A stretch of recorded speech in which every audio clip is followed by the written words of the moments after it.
अस्सलाम वालेकुम। प्रोग्राम में खुशामदीद। सबसे पहले आज की अहम खबर, डिप्टी प्राइम मिनिस्टर और फॉरेन मिनिस्टर इसहाक डार साहब ने बात की है और उन्होंने ये कहा है, दो इश्यूज़ पे उन्होंने बात की है, दोनों मैं चाहता हूँ कि उसको फ्लैग किया जाए। एक तो ये उन्होंने कहा है कि सीज़ फायर जो अफ़गानिस्तान के साथ है इसका मकसद किसी को सबक सिखाना नहीं है, ये मामला हम चाहते हैं बातचीत से हल हो और दहशत गर्दी ख़त्म हो जाए तो अच्छा है, लेकिन ये वक्त ना है कि पाकिस्तान को कोई फ़ौजी कार्रवाई करनी पड़े। और इसके लिए उन्होंने और भी कुछ बात की है। उन्होंने कहा कि प्रॉक्सी वॉर इस रीजन के लिए अच्छी नहीं है, पाकिस्तान और अफ़गानिस्तान के अवाम के लिए अच्छी नहीं है।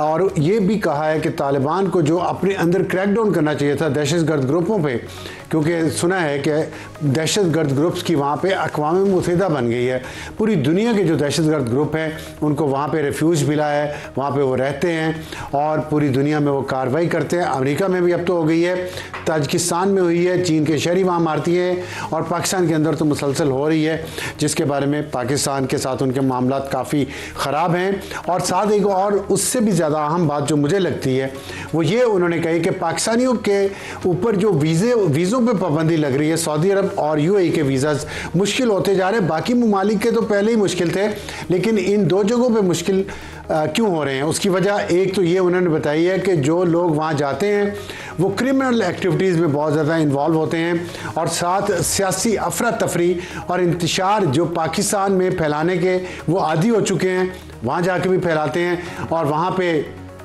उनके ज़ाहिर है उनकी सोसाइटी का अपना मिजाज है, उन्होंने अपनी इकॉनमी को अपने हिसाब से तरक्की दे रहे हैं, अपने मुल्कों को अपने हिसाब से डेवलप कर रहे हैं। पाकिस्तानी वहाँ जाके यहाँ से भागते हैं कि हमारा मुल्क अच्छा नहीं, और वहाँ जाके फिर पाकिस्तान बनाना शुरू कर देते हैं, जिस पे वो लोग उसको पसंद नहीं कर रहे। इसलिए चंद लोगों की गलतियों और जराइम की सज़ा पूरी कौम को मिल रही है। और सऊदी अरब में इसलिए पाबंदी लग रही है ज़्यादा कि पाकिस्तानी उम्रे और हज के नाम पर वहाँ जाते हैं। आप अंदाज़ा लगाएं हमारे अंदर कैसा कैसा फ्रॉडिया बैठा हुआ है। और ज़ाहिर है ऊपर सियासतदानों से लेके नीचे तक जब इस्लाम का नाम इस्तेमाल करेंगे तो ये लोग भी इस्तेमाल करते हैं। हज और उम्रे पे जाते हैं और वहाँ जाके भीख मांगते हैं, कई महीने वहाँ रहते हैं और लाखों करोड़ों रुपए इकट्ठा करके लेके आते हैं, साथ तोहफे तोहफ़ भी लाते हैं अपने रिश्तेदारों के लिए। लेकिन असल काम क्या होता है उनका, वहाँ जाके भीख मांगना और इस मुल्क की बेइज्जती करवाना। तो जब हम खुद ही अपने मामलात को ठीक नहीं करेंगे तो लोग, दुनिया तो हमारी इज्जत नहीं करेगी, इसलिए वहाँ से वापस भिजवाया जा रहा है। लेकिन इसका इलाज बहुत अच्छे तरीके से करने की ज़रूरत है। कौम की तरबियत स्कूलों से करनी पड़ेगी। बड़ा लंबा प्रोजेक्ट है और इस पर मुझे नहीं लगता, क्योंकि तालीम तो एक सूबाई सब्जेक्ट है और तमाम सूबों की अपनी अपनी मौज है, वो जिधर करना चाह रहे हैं, जो करना चाह रहे हैं वो करते हैं। एक कब होगा, कैसे होगा, पाकिस्तान की कौम को कौन ये सिखाएगा सब कुछ? सेल्फ़ रिस्पेक्ट कौन सिखाएगा? गुर्बत को कौन ख़त्म करेगा? बहुत बड़े सवाल है। लेकिन आज चलते हैं हमारी आज की प्रोग्राम के इंट्रोडक्टरी से। पीटीआई का मौत कार्ड और कौमियत कार्ड। सेनेटर अफरानुल्लाह साहब अस्सलाम वालेकुम, खुश आमदीद। और शेर अफजल मरवा साहब खुश आमदीद। मैं ये ज़रा आपको सुनाऊँ, रोज़ीना ख़ान इमरान ख़ान की बहन है, उन नौरीन ख़ान इमरान ख़ान साहब की बहन हैं और उन्होंने इंडियन टीवी चैनल के साथ जो बात की है आपने सुना। उन्होंने कहा है कि आप जानते हैं इन लोगों को कि अगर वो चाहते तो वो हल्ला बोल सकते थे और यहाँ से खान साहब को रिहा करवा के ले जा सकते थे। इस पे सवाल ये पैदा होता है कि क्या पख्तून बच्चे सिर्फ इसलिए रह गए हैं कि वो मुख्तलिफ लोगों की मुख्तलिफ आइडियालॉजी के पीछे अपनी जानें कुर्बान करें। लेकिन मज़ीद जो एक मौत कार्ड है उसके बारे में उन्होंने NDTV और ANI और इंडिया टुडे इन तीनों चैनल्स पे उन्होंने बात किया, बल्कि रिपब्लिक टीवी जो है वो भी इस पे बात कर रहा है। इसमें ये धमकी है या रिजॉल्व है, इस पे तो नौरीन न्याजी साहिबा ही बेहतर बता सकती है। लेकिन मैं पहले शुरू करना चाहता हूँ अफजल मरवा साहब से। शेर अफजल मरवा साहब, ये बताइएगा क्या जो अभी बात की है उन्होंने, खैबर पख्तूनख्वा के मिजाज की बात की है, पठान बच्चों की बात की है। हमने पहले से देखा कि बुशरा बीबी जब पिछले साल 26 नवंबर को वहाँ से एक धरना और रैली लेके आ रही थी, तब भी उन्होंने पठान का लफ्ज़ इस्तेमाल किया, पख्तून का लफ्ज़ इस्तेमाल किया। ये ऐसा क्यों किया जा रहा है? क्या पख्तून बच्चे सिर्फ जंगों का ईंधन बनने के लिए रह गए? क्या उनका हक नहीं है कि वो तालीम हासिल करें, आपकी तरह बैरिस्टर बने, आपकी तरह 3 पीस सूट पहने और अपनी ज़िंदगियों को बेहतर करें, बजाय इसके कि या टीटीपी वाले उन्हें खुद कुछ बम्बार बना रहे हैं, पीटीआई वाले कह रहे हैं कि आप आ जाओ, आप जेलों पे हमला कर दो, आप अंदर घुस जाओ, आप कानून तोड़ो। ये किस तरफ लगाया जा रहा है पख्तून बच्चों को पिछले कई दिहाइयों से? शुक्रिया। जो मोहतरमा नौरीन खानम का बयान जो है इंडियन मीडिया पे आया है, इस हवाले से मेरी राय में तो पहले मरहले पे इंडियन मीडिया को शायद इंटरव्यू देना मुनासिब नहीं था, क्योंकि ऑलरेडी जो है पाकिस्तान तहरीक इंसाफ के खिलाफ एक तरफ प्रोपेगेंडा भी हो रहा है और दूसरी तरफ कुछ ऐसे लोग हैं जैसे आदिल राजा जैसे लोग जो इंडियन एजेंसियों के पेरोल पे हैं। और यूं इंडियन मीडिया जो है उसने पाकिस्तान के हवाले से कोई भी ऐसा बयान होगा जिसमें किसी का गिला भी होगा तो उन्होंने बड़ा चढ़ा मुल्क की बदनामी करनी है। दूसरा, जहाँ तक मोहतरमा के बयान का ताल्लुक है, ये मेरे ख्याल में एक बहन का बयान है। इसको तो मैं सियासी बयान नहीं समझता हूँ और ना कोई ये मैच्योर बयान है कि पाकिस्तानी जो हैं वो अडियाला जेल की दे पलांगेंगे या कोई इदारों पे हमलावर होंगे। ऐसी कोई बात जो है मुनासिब भी नहीं है कहने के लिए, क्योंकि खान साहब जो है वो एक सियासी कैदी है और दूसरी तरफ सिर्फ पश्तून नहीं, पाकिस्तान साहब के वर्कर के हवाले से ये बात कहना कि जी वो जेल पे हमलावर होंगे, ये कतई मुनासिब बात नहीं है और ना कभी पीटीआई ने ये कहा है। ये एक बहन के जज्बात है अपने भाई के हवाले से, बिलखसूस ऐसे हालात में कि जहाँ पे इमरान खान साहब के खिलाफ प्रोपेगेंडा हो रहा है अफगानिस्तान से और इंडिया से कि जी उन खुदा न खास्ता उनकी ज़ात को कुछ हो चुका है। तो ऐसे हालात में एक जज्बाती बहन जो है उसने यही बात तो करनी है कि जी अगर उनको कुछ हो जाता है, देखिए खुदा न करे कि उनको कुछ हो। और दूसरी बात ये है कि कोई इससे ज़्यादा मैं कबूलियत नहीं देता हूँ और ना ज़्यादा अहमियत देता हूँ। ये पीटीआई का बयानिया नहीं है, ये खान का नैरेटिव नहीं है, ये पाकिस्तान तहरीक इंसाफ या किसी भी सियासी बंदे का नैरेटिव नहीं हो सकता है। एक बहन के जज्बात हो सकते हैं और उसी लिमिटेड स्पेक्ट्रम में इसको देखना चाहिए। ठीक है। अफनान साहब, ये फरमाइएगा, ज़ाहिर है नौरीन नियाज़ी और तारीख़ तो सबको पता है कि नियाज़ी भी एक पख्तून ब्रांच है, लेकिन ज़ाहिर है वो पंजाबी हैं, पंजाब में उनका सारा ट्राइब आबाद है और ये तो जलंधर से माइग्रेट करके आए हुए हैं। एक नस्ली तौर पे तो पठान हैं, आप भी इसी तरह हैं, यूसुफजई हैं, लेकिन ये बताइए कि ये नस्ली लिसानी बुनियादों पे सियासत करना, कौमियत को उभारना किसी कौम की, ये तो आप लड़ लें मर लें और आप इंडियन टीवी पे बैठ के ये बातें कर रहे हैं, तो ये आपके ख्याल में एक अच्छा सियासत का अंदाज़ा वो जब जैसे कि मरवा साहब कह रहे हैं कि जज्बाती हो गई है, बहन है, तो जज्बातियत में क्या पीटीआई की कोई तबाह नहीं करने जा रहे हैं ये लोग एक लिसानी जमात बना के? जी बिस्मिल्लाहिर्रहमानिर्रहीम। देखें, ये मेरा ख्याल है कि एक तो बड़ा अफसोसनाक उनका बयान है, इस तरह इंडिया के टीवी पे जाके ये बातें करना कि खैर पख्तूनख्वा के लोग अडियाला जेल पे हमला कर देंगे और वो निकाल लेंगे और जो कुछ अगर हो गया तो फिर हम ये कर देंगे। मेरा ख्याल है ये इतनी कोई उन्होंने अच्छी बात नहीं की, इसका बहुत ज़्यादा नुकसान इनकी पार्टी को होगा।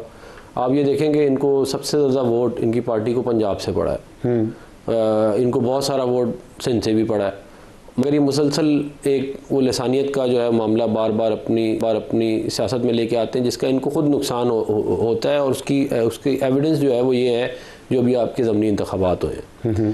तो ये डेस्परेशन ज़रूर है इनकी तरफ से, लेकिन मुझे नहीं लगता कि इसका इनको कोई फ़ायदा पहुँचेगा, बल्कि अगर ये फोकस करें अपने मामलात जो अपने केसेस वगैरह के ऊपर हैं तो ज़्यादा बेहतर है। अगर इस तरह करेंगे तो ज़ाहिर है इससे नुकसान मुल्क का तो ज़रूर हुआ है। तो उन्होंने जो धमकी दी है कि अगर कुछ हुआ, अल्लाह ना करे कुछ भी हो, लेकिन इस चीज़ को आप कैसे देख रहे हैं? देखिए ये डेस्परेशन ही है। मेरा ख्याल है कि इस तरह कहना कि किसी के बच्चों, आप मतलब अगर आप किसी के बच्चों पे जाएंगे, फिर वो अगर आपके कोई बच्चों पे आएगा, फिर ये इसी तरह ही मामला अगर आपने चलाने हैं, तो मतलब ये अगर सियासत यही रह गई है तो बड़ा अफसोसनाक ही है। मेरा नहीं ख्याल कि इसका इनको किसी भी किस्म का कोई, मुझे नहीं नज़र आता कि कोई फ़ायदा पहुँचेगा, बल्कि ये एक बहुत बड़ा धब्बा PTI पे हमेशा रहेगा कि ये इंडिया के TV पे जाके पाकिस्तान के बारे में, पाकिस्तान के अफवाज के बारे में इस तरह की बातें की हैं। देखिए लड़ाई घर में हो जाती है, बहुत हो जाती है लड़ाई भी, लेकिन ये करना कि आप अपने दुश्मन मुल्क के जाके आप जो है वो इस तरह की बातें करें, जिससे अभी हमारी कुछ महीने पहले ही जंग हुई है, जिसके साथ हमारा दोबारा भी कभी भी बहुत जल्द मतलब कि हो सकता है इनकाउंटर दोबारा से एक और, तो उनके TV पे बैठ के इस तरह एक इंटरव्यू देना मेरा ख्याल है बहुत ही अफसोसनाक है। और ये इनको बात समझनी चाहिए कि ये पहली दफ़ा नहीं है कि कोई इस मुल्क की तारीख में वज़ीर आज़म जो है वो जेल में गया है, और बहुत सारे लोग जेल में गए हैं, फांसियाँ लगे हैं, सब कुछ हुआ है। तो हम चाहते हैं कि अल्लाह ताला इमरान खान साहब की सेहत जो है वो ठीक रहे, और किसी का कोई इस तरह का एम्बिशन नहीं है कि उनको किसी भी किस्म की कोई तकलीफ सेहत ठीक है उनकी? वैसे सेहत ठीक है बिल्कुल उनकी। और ये जो बातें आ रही हैं उनकी मौत के बारे में फैलाई जा रही हैं, ये क्या है? ये बेसिकली अगर आप इसको ट्रेस करें तो ये एक PTI ने कुछ ट्विटर अकाउंट्स बनाए हुए हैं ऑनलाइन, और उधर से ये उनको फेक न्यूज़ को, तो ये उन्होंने खुद फैलाई फेक न्यूज़, ये पैडल करते हैं वहाँ से। मरवत साहब ये फरमाइएगा कि जो PTI हमने देखा है बहुत फेक न्यूज़ फैलाती है उनके अकाउंट्स भी, आप भी उसका शिकार रहे हैं, इसका मकसद क्या है इस तरह की फेक न्यूज़ फैलाने का, और वो भी इमरान खान की ज़िंदगी और मौत के बारे में? मेरा ख्याल है कि ये जिन लोगों ने मोहतरमा नूरीन नियाज़ी साहिबा का एहतमाम किया होगा ये इंडिया चैनल को इंटरव्यू देने का, ये लोग वही होंगे जो सोच से वाबस्ता होंगे, और ये वही लोग होंगे जो जाने अनजाने में, या मेरा ख्याल है कि एक वेल कैलकुलेटेड स्कीम के तहत पाकिस्तान तहरीक इंसाफ के खिलाफ उस नफरत को हवा दे रहे हैं। कोई नहीं बनती थी कि जी आप जाएं और इंडियन चैनल पे इंटरव्यू दें। दुनिया में कम ही ममालिक है, लेकिन वो एक दुश्मन मुल्क है, और अगर पाकिस्तान के हवाले से या पाकिस्तान की दाखिली सियासत के हवाले से कोई भी बात हो, सच हो या झूठ हो, वहाँ कलाबे लगा के उन्होंने पाकिस्तान की बदनामी इस पे कर दी है। दूसरी बात ये है कि ये भी एक सोशल मीडिया टीम की एक एक्टिविटी है, और सोशल मीडिया पे जहाँ तक मेरा ख्याल है ये खबर जो है PTI के वफादारों के लिए, खान के फॉलोअर्स के लिए बड़ी जनी कुफत का बाइस बनी है। ये झूठी खबर जो फैलाई गई और जिस पे खान ने टाइमली जो है एक वीडियो मैसेज भेजा, चाहिए तो ये था कि इस खबर का इंप्रेशन डिस्पेल करने के लिए PTI के जितने भी बड़े लीडर थे वो सब आगे आके वीडियो मैसेज देते ताकि पाकिस्तान में ये खौफ, ये इंतशार न फैलता। लेकिन एक अली अमीन खान ने जो है इस पे बात की, और दूर से मैं भी लगा हुआ हूँ कि ये झूठी खबर है, मनगढ़ंत है, और ऐसी खबरें फैला के न कि सिर्फ PTI और मुल्की अदारों के माबेन नफरत और इंतकाम को मज़ीद। लेकिन अली अमीन गंडापुर ने जो बात की है उसके तो अली अमीन गंडापुर पे बहुत ज़्यादा तनकीद हुई है, उनको गालम गलोच भी हुई है उनके साथ, PTI की तरफ से हुई है कि आपने क्यों कहा है कि वो जिंदा है। ये क्या, किस तरह की सोच है? अली अमीन खान ने अगर ये बात की है तो अली अमीन खान जो है उसने पहले बसूख किया होगा कि ये खबर झूठी है। हम देखिए खान साहब गुज़िश्ता 2 साल लगभग हो गए हैं कि वो पाबंद सलासल हैं, और कितने मौके आए, अगर उसकी किसी ने जान लेनी होती तो मैं नहीं समझता हूँ कि ये इतना जो कड़ा बना हुआ है ये मुकदमों का, ये मैं नहीं समझता हूँ कि ज़ुल्म और जबर जो है वो इस पहलू से भी आगे आ सकता है, ये मेरा ज़हन कबूल ही नहीं कर सकता है। और दूसरी बात ये है कि दूसरी बात ये है कि पाकिस्तान तहरीक इंसाफ जो है इसमें चाहे अली अमीन खान वो चाहे कोई भी शख्स सेंसेबल बात करे ना, सेंसेबल, जिस अमन को दवाम मिले, जिससे थोड़ा पीस आए, जिससे इंतशार कम हो, वो इन जो सोशल मीडिया के लोग हैं, ये जो ग्रुप्स हैं जो डॉलर कमा रहे हैं, इनको कबूल नहीं है। इन्होंने सिर्फ डॉलर कमाना है, और डॉलर कमाने के चक्कर में न इनको खान की जिंदगी की परवाह है, न PTI में परवाह है, न मुल्क के खिलाफ प्रोपेगंडे की परवाह है। तो लिहाजा ये वही लोग हैं तसलसल। और मैं एक बात जरूर कहूंगा कि PTI ने सबसे पहले अपनी अगर नोक पलक दुरुस्त करनी है तो पहले अपने सोशल मीडिया को स्ट्रीमलाइन करना होगा।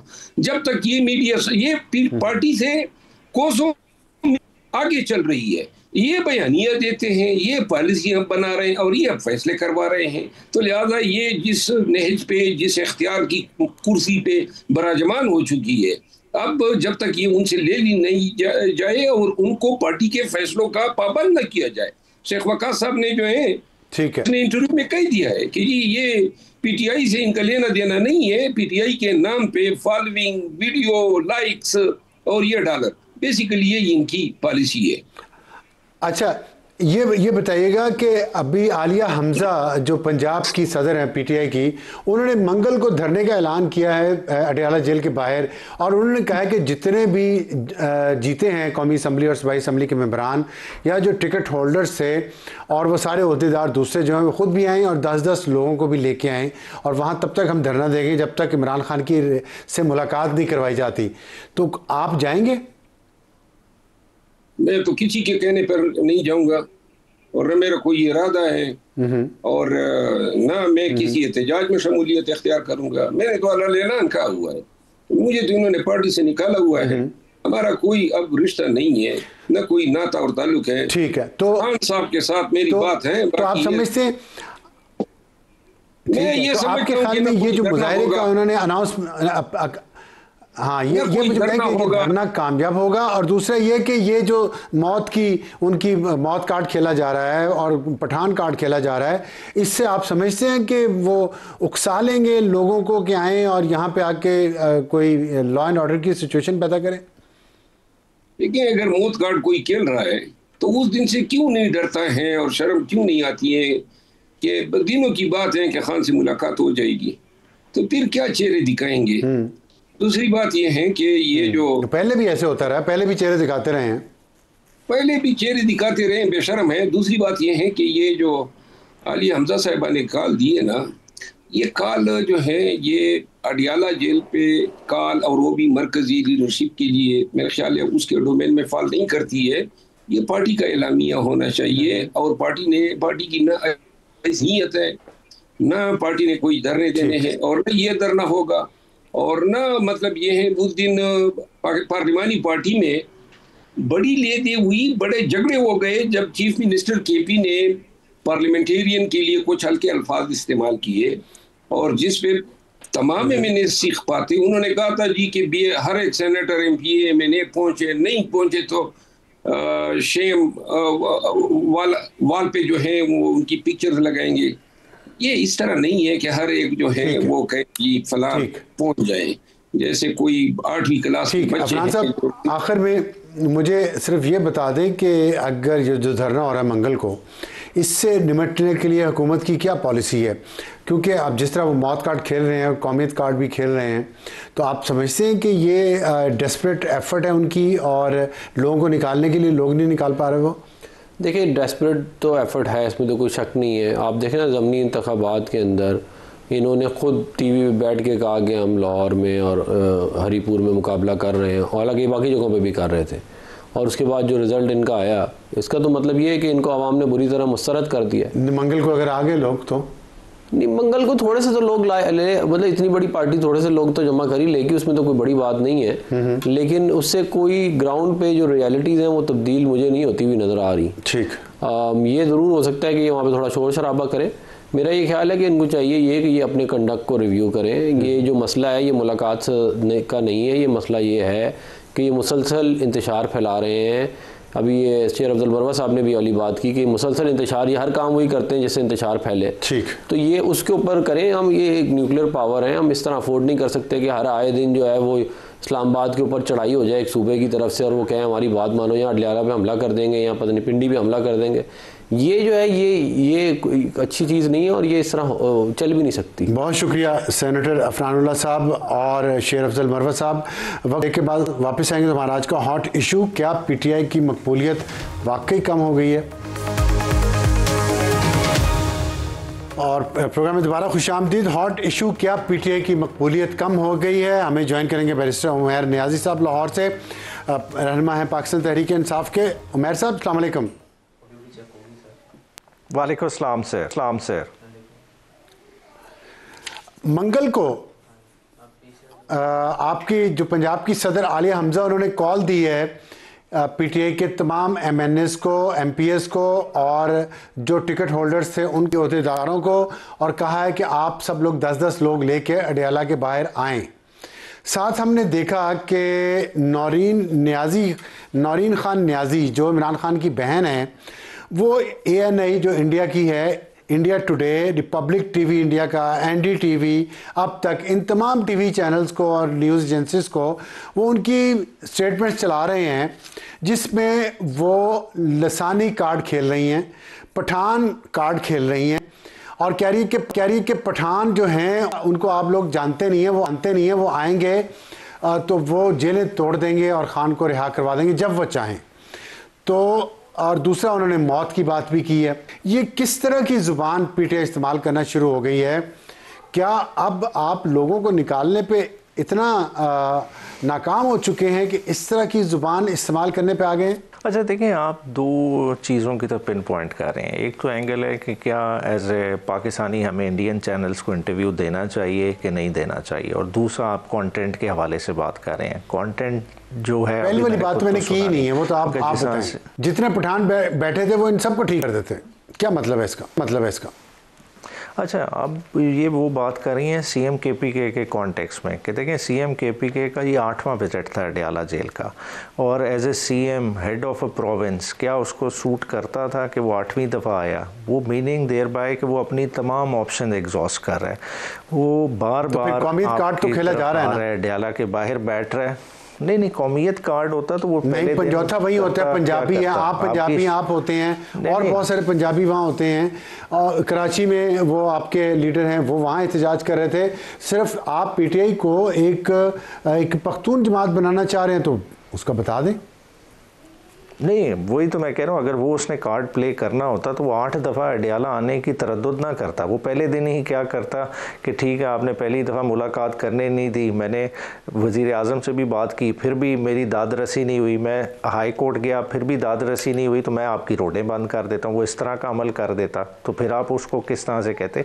देखिए, उन्होंने एक जनरल कॉन्टेक्स्ट में बात की कि एक हिस्ट्री है, ठीक है, पठान एक वॉरिंग ट्राइब है, ये किसी ने इस चीज़ को तो नहीं डिनाई किया ना। हिस्ट्री है, अफगानिस्तान हो, KPK में बैठे हुए पठान हो, अगर रशिया से लड़ते रहे तो यही लोग इधर से जाके लड़ते रहे ना, वो उस कॉन्टेक्स्ट में बात है। मगर फिर भी उन्होंने क्या कहा कि हम रूल ऑफ लॉ, हम अबाइडिंग सिटीजन है, हम क्या कर रहे हैं, थ्रू प्रोसेस ऑफ कोर्ट जा रहे हैं, और उस कोर्ट के थ्रू के प्रोसेस जा रहे हैं जो हमें पता है कि 26वीं और 27वीं इंडिया के चैनल पे बैठ के कहना मुनासिब था, सिरनगू कर ले गए। जबकि एक पूरी तारीख है इंडिया के साथ पाकिस्तान की और ये सारे अफगानिस्तान के इलाके की। अच्छा देखें, इंडिया के चैनल पे बात करना फिर वो खाली नौरीन आपा पे नहीं अप्लाई होगी, वो फिर सब पे अप्लाई होगी। जब बरकात इमरान ये नवाज शरीफ के घर में बैठे हैं, ठीक है, बाद में इंटरव्यू पूरा छापे, फिर वो उन पे भी वो चीज़ अप्लाई करेगी। फिर हम एज ए नेशन डिसाइड कर लें कि हमने नवाज शरीफ ने कभी धमकी दी थी उस पर पाकिस्तान के वज़ीर-ए-आज़म को? मुझे तो नहीं याद पड़ता कि नवाज शरीफ ने इंडियन चैनल पे बैठ के कभी धमकी दी हो कि इन सबको मार डालेंगे, इनके बच्चों को भी बाहर निकलने जोगे नहीं रहेंगे, कि दुनिया में कहीं भी नहीं बचेंगे।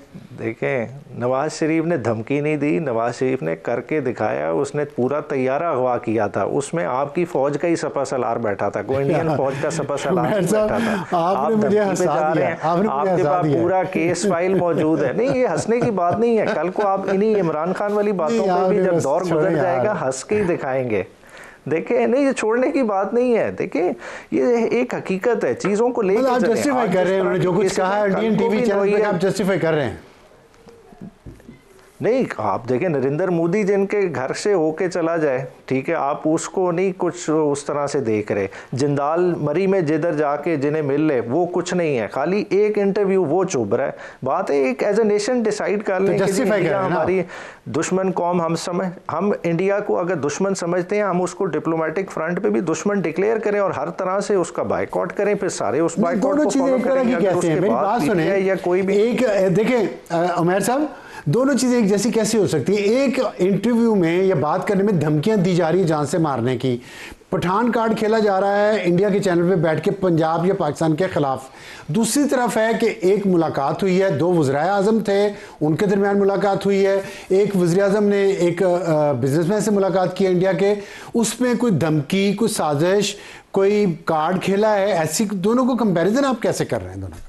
मुझे समझ नहीं आई।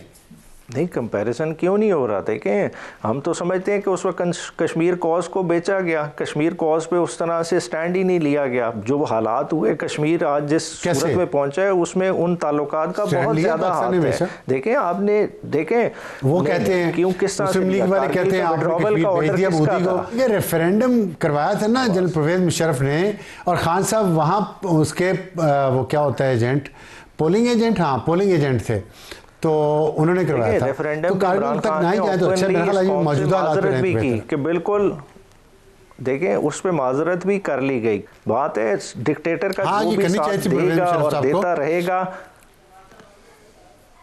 नहीं, परवेज मुशर्रफ साहब का क्या बात है, का कमांडर इन चीफ कौन होता है? असल बात आइन नहीं बात करें। चलिए आप देखें ना, आप नवाज शरीफ खानदान को बचाना है तो और बात है, अब मैं क्या कहूँ उसमें क्या, मैं कौन, और क्या कहते हैं कि चेपिदी का शोरबा, मैं क्या कर सकता हूँ? मुझे ये बताइएगा कि जो धरना हो रहा है मंगल को, आप समझते हैं आली हमजा ने जो कॉल दी है ये कामयाब होगा? और या उसमें भी आप मौत कार्ड खेल के, खान साहब की मौत का कार्ड खेल के लोगों को बाहर निकालेंगे? क्योंकि वैसे तो नहीं निकल रहे लोग। नहीं, देखें, बात होनी चाहिए आइन और कानून की। मंगल का दिन क्या तहरीक इंसाफ ने तय किया है? मंगल का दिन इस्लामाबाद हाई कोर्ट ने तय किया है, और इस्लामाबाद हाई कोर्ट उसमें स्केड्यूल तय कर चुकी है कि फ़ैमिली की मुलाकात होनी चाहिए, वकला की मुलाकात होनी चाहिए। पूरे नवंबर के महीने में आपने मुलाकात नहीं होने दी। धरना देंगे जब तक मुलाकात नहीं होती वहीं पे।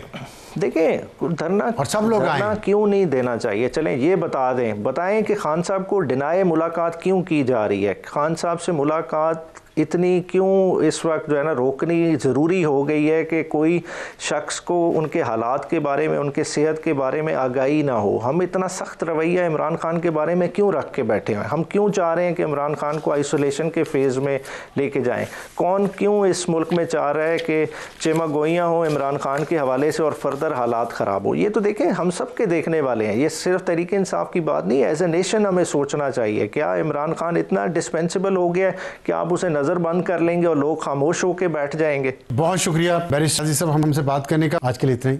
खुदा हाफिज़ एंड गुड नाइट।